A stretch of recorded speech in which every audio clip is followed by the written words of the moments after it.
பிரியாவை பார்க்க வந்திருக்கியா? ஒரு வேலைக்காரிய பார்க்கிறதுக்கு இவ்ளோ பில்டப்பா? ஏய் பிரியா, இங்க வா. அம்மா அதோ வரமா. சொல்லுங்கம்மா. நீ இவரோட அத்தை பொண்ணா? ஐயோ இல்லம்மா, இவர் யாருன்னு எனக்கு தெரியாதுமா. சரி நீ உள்ள போ. சரிங்கம்மா. இவ்வளவுதானே அத்தை பொண்ணுன்னு சொன்னீங்க? பிரியா கிட்ட கேட்டா நீங்க யாருன்னு தெரியாதுன்னு சொல்றா. ஹே, உண்மையை சொல்லு, என்ன விஷயமா இங்க வந்திருக்க? நான் உண்மையாவே என்னோட அத்தை பொண்ணை தேடி தான் இங்க வந்திருக்கேன். ஆனா அவ தான் எங்க?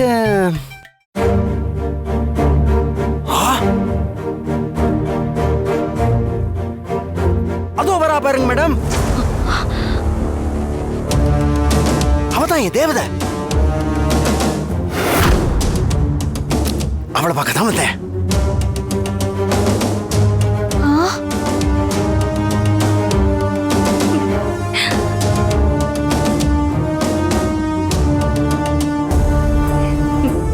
சக்தி தான் அத்தை பொண்ணா?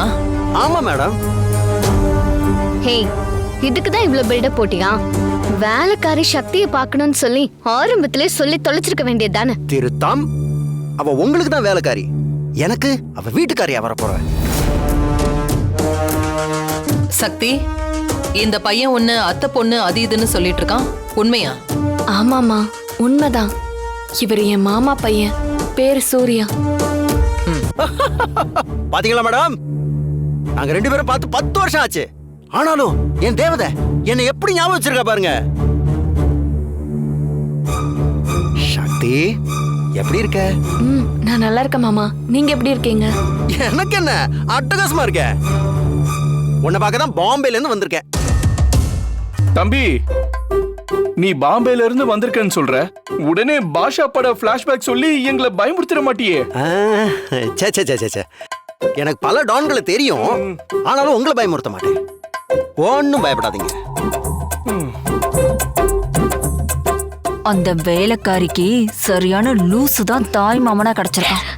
ஆமா அத்தை, எனக்கு அவனை அப்படியே தூக்கி போட்டு வாங்கி மிதுக்கணும் போல இருக்கு. சின்ன வயசுல இருந்தே சக்தினா எனக்கு உயிர். என்னை விட்டு அவளும், அவளை விட்டு நானும் ஒரு நிமிஷம் கூட பிரிஞ்சது கிடையாது. ஷோ, அதுக்கு சாட்சி தான்